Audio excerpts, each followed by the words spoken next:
안녕하세요. 신의 작가 유길문입니다. 오늘 여러분들에게 공유드릴 책은 서양이 동양에게 삶을 묻다 2탄입니다. 도자의 도덕경 이야기고요. 이 안에 처음에 내가 1탄에도 이야기했지만 거의 한 507, 80페이지 되거든요. 근데 이제 그 안의 내용의 진술을 여러분들에게 공유할 건데, 만약에 1탄을 안 보신 분은 1탄을 한번 보시고 들으시면 더 도움이 될 것 같습니다. 이제 책 속의 내용에 바로 들어가면 어떤 이야기가 나오냐면, 가장 부드러운 것이 가장 단단한 것을 이긴다, 이렇게 이야기하거든요. 근데 이게 이제 어떻게 보면 여러분들이 알다시피 노자의 도덕경의 핵심 중에 하나는 물이잖아요. 물에 대한 이야기일 수 있거든요. 물은 마음대로 해도 실은 한 번도 물이 아닌 적이 없잖아요. 그리고 물에 대해서는 여러분들이 많이 이제 알면 뭐 자연을 상징하는 게 결국에는 물이잖아요. 그리고 유연성 하면 물이고, 그러면 그리고 물에 대해서 알면 유연한데 강함을 가지고 있고 또 부드러움을 가지고 있고, 알면 그런 거잖아요. 그래서 이 부분을 이야기를 했고, 그 다음에 여기는 이제 알면 페이지 328페이지에 나와 있는 건데, 우리가 어떤 그냥 뭔가 이렇게 존재하는 것 자체만으로도 얼마나 알면 그게 힘이 있는지 그 부분을 이야기하고 있는 것 같아요. 그래서 그 부분 한번 읽어드리면, 문을 나서지 않고도 세상을 알고 창을 통해 내다보지 않고도 하늘의 방식을 본다. 멀리 나갈수록 아는 것은 줄어든다. 그러므로 성인은 나가지 않고도 알고 보지 않고도 꿰뚫고 애쓰지 않고도 성취한다.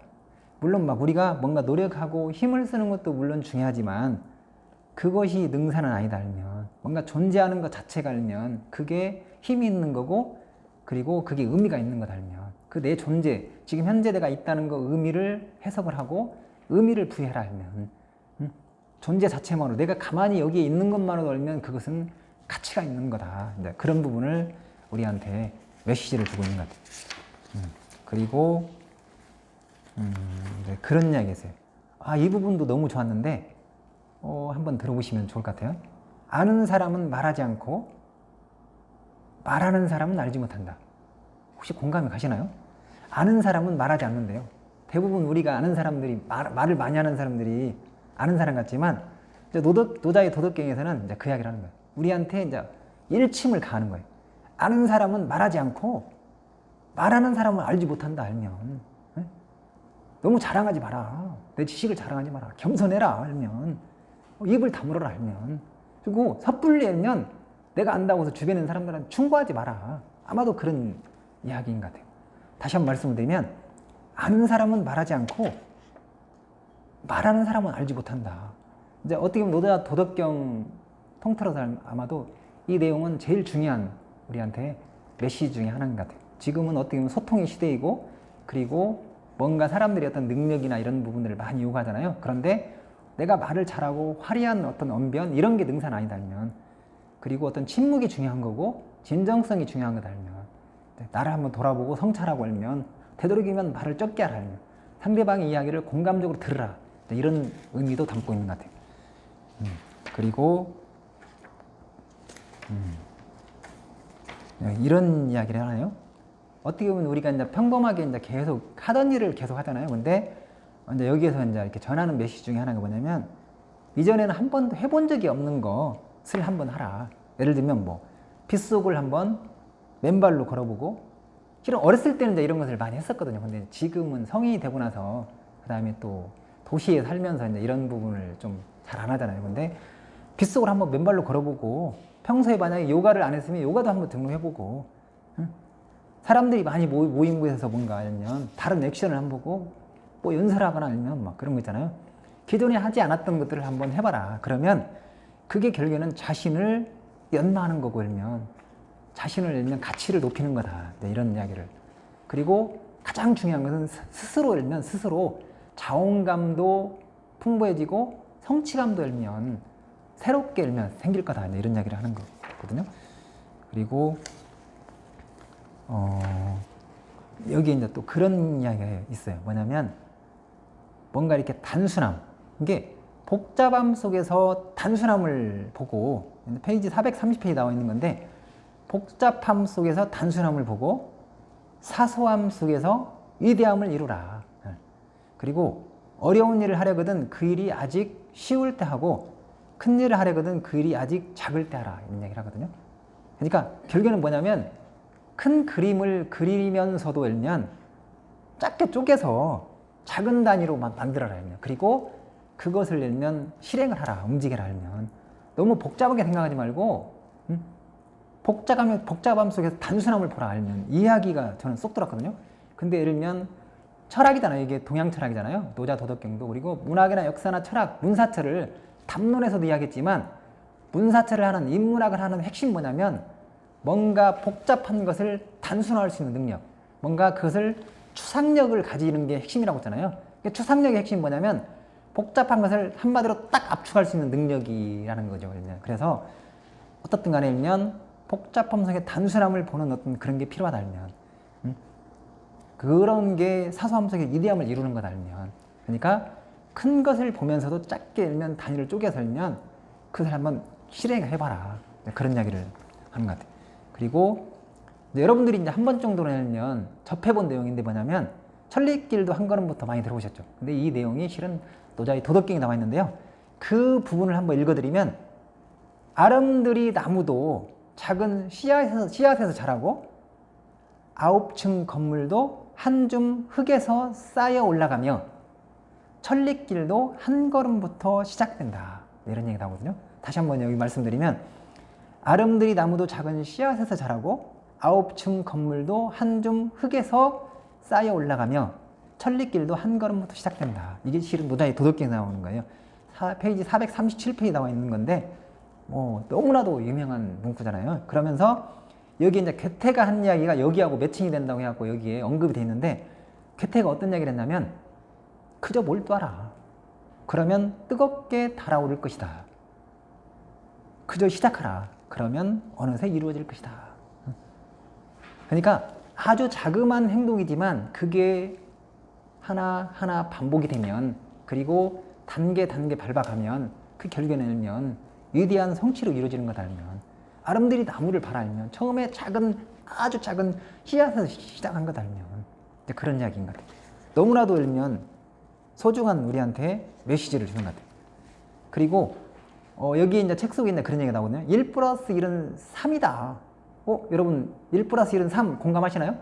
근데 1 플러스 1은 3이 된다는 것은 뭐냐면 그게 시너지인 거잖아요. 1 플러스 1은 원래는 2지만 3도 되고 5도 되고 10도 되는 걸면 제가 이제 책도 그런 책을 썼지만 그게 알면 시너지다. 그리고 그게 1 플러스 1은 3은 결국에는 뭐냐면 생명이다 알면 생명. 둘이 만나서 알면 둘인 게 아니라 셋도 되고 넷도 되고 다시 되는 거잖아요. 그게 결국에는 알면 생명인 거고 또 이제 그게 다른 이름으로 표현하면 시너지인 거다. 이제 이런 얘기를 또 간접적으로 이야기하는 것 같아요. 그리고 제가 이제 노자 도덕경 중에서 가장 좋았던 내용 중에 또 하나 그게 뭐냐면 사람들한테 이제 제가 아니면 누구 이렇게 할 때 한 번씩 언급했던 내용 중에 하나인데 가장 단순한 것이 명확한 것이다. 여러분들 한번 괜찮으신가요? 이 내용이? 가장 단순한 것이 명확한 거예요.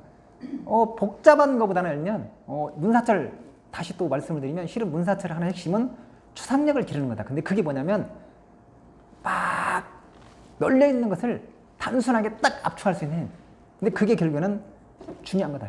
근데 여기서도 알면 노자의 도덕경에서도 노자가 이제 전하는 메시지 중에 하나가 가장 단순한 것이 명확한 것이다. 이 이야기를 하거든요.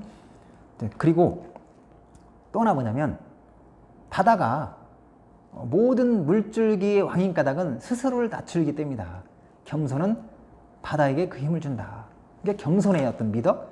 이것도 이제 453페이지에 나와 있는 건데 결국에는 겸손이 되게 중요하다. 나를 낮추는 게 너무 중요한 거다. 이런 이야기를 하고 그리고 또 이제 뭐냐면 이제 노자의 도덕경 중에 보면 나에게 3가지 보물이 있어 꽉 쥐고 가까이 살핀다. 이런 얘기 있거든요. 노자가 꽉 쥐고 보물처럼 가지고 있는 게 뭘까요? 첫 번째는 자애로움이에요. 자애로움. 둘째는 뭐냐면 검소함. 그 다음에 셋째는 겸손이라고 하거든요. 그러면 이 유튜브를 시청하고 있는 우리 시청자 여러분들은 나에게 3가지 보물은 혹시 뭐가 있나요? 여러분들 나에게 3가지 보물 가치적인 측면에서 진짜로 나에게 3가지 보물은 어떤 보물이 있나요? 한번 생각해 보시면 좋을 것 같아요. 그리고 또 어떤 내용이 있냐면 이런 얘기가 나오네요. 자신의 어떤 시야에 한계를 두지 마라. 한계를. 그리고 태어난 환경을 원망하지 마라. 그러면 보는 것에 너무 열면 갇혀 생각하지 말고 나만의 어떤 패러다임에 갇혀서 보지 말고 조금은 그 고정관념을 탈피해서 봐라. 이런 의미도 담기면서 대부분 내면 내가 가지고 있는 환경을 탓하잖아요. 탓하지 말고 움직이라 하면 그리고 그것을 긍정적으로 받아들이라 그런 이야기인 것 같아요. 그래서 이 부분에 관련된 내용을 추가적으로 조금만 더 말씀을 드리면 결국의 핵심이 뭐냐면 뭔가 경외하는 마음으로 세상을 바라봐라. 그리고 또 하나 뭐냐면 기적을 찾으려고 애쓰지 말고 그냥 모든 일을 기적으로 바라봐라. 이런 의미도 담고 있는 거죠. 그리고 이제 마지막으로 이제 어떻게 보면 노자의 도덕경의 핵심 중에 하나는 뭐냐면 실은 이제 물이거든요, 물. 근데 그 물에 대해서 이제 이야기를 하는 것 같아요. 한번 들려드리면 뭐냐면 물처럼 사는 삶. 결국에는 이게 플렉시빌리티고 유연성이잖아요. 유연한 것은 나를 일면 뭔가 새롭게 바라보게 만드는 것 같아요. 그래서 그것에 관련된 내용을 한번 읽어드리면 세상에 물보다 부드럽고 약한 것은 없다. 그러나 강하고 단단한 것을 부수는 데는 이보다 더 훌륭한 것이 없다. 세상의 일을 대신할 것이 없다. 약함이 강함을 이기고 부드러움이 단단함을 넘어선다는 것을 온 세상에 모르는 이가 없지만 누구도 이를 실천하지 못한다. 그러니까 물처럼 일면 사는 삶, 유연한 삶, 이런 삶을 살아라. 그렇게 이야기를 하는 것 같아요. 여러분 혹시 서양이 동양의 삶을 묻다. 노자의 도덕경 여러분 도움이 되셨나요? 이 책을 읽으시면서 아니면 들으시면서 혹시 1탄을 안 보신 분은 1탄을 보시면 더 도움이 될 것 같습니다. 여러분 감사합니다.